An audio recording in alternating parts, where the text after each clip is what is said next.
Hey folks, I'm Congressman Tim Burchett. June was a busy time in Washington, and I want to take a few minutes to talk about the top 3 things that happened over the past month. On June 24th, our Supreme Court justices stood strong in the face of political intimidation, ruled in favor of the state of Mississippi in the Dobbs versus Jackson case, which actually overturned Roe v. Wade. Of course, the pro-abortion activists are lying about what this really means. They claim this is the end of women's rights across the country, but that's not true. It means the court ruled there is no constitutional right to abortion, and states have the freedom to create their own abortion laws. This means pro-life states like Tennessee can now enact laws that will save thousands of unborn babies each year.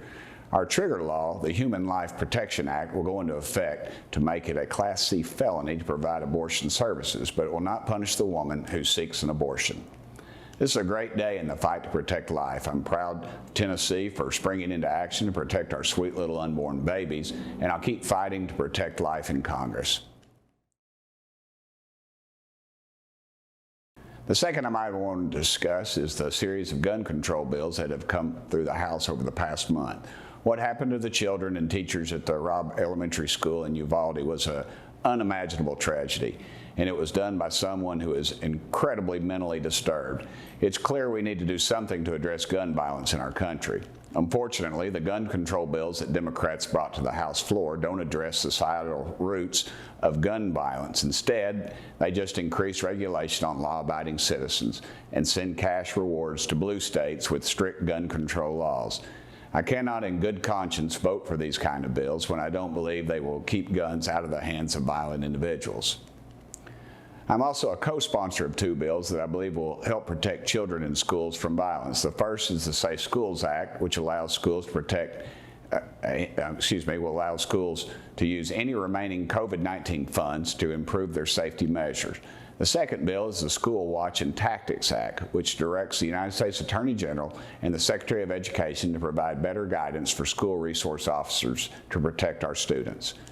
Kids deserve to feel safe when going to school, and we should do everything we can to enable schools to take all necessary actions to protect their students. These bills are a good start. The last item I want to talk about is the ridiculous number of delayed and canceled flights Americans are seeing at the airports. I'm on the Transportation Infrastructure Committee, and it's outrageous to me that it is still such an issue after so much time. Our Father's Day weekend, more than 2,000 flights were canceled, and 14,000 others were delayed. I was stuck in the airport over 10 hours and had to deplane twice before I just drove home. I saw how tons of folks, actually tens of thousands, around me were incredibly frustrated because they were experiencing similar problems. This really comes down to a staffing issue. When COVID-19 hit and our government shut down, our airlines encouraged many of their staff to quit or retire. And since the demand for flights is returning to pre-pandemic levels, our airports are struggling to get fully staffed again to meet those demands.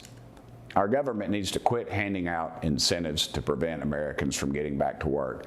I'm going to keep fighting to restore our workforce and stop the federal government from giving out unnecessary handouts to folks who can earn their living.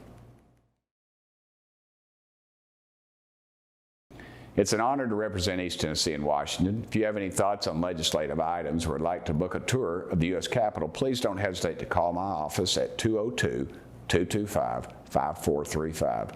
That's 202-225-5435. Or send me a message through my website at www.burchett.house.gov. That's www.burchett.house.gov. Also, if you need help with any government agencies, please do not hesitate to call our Knoxville office at 865-523-3772. Thank you.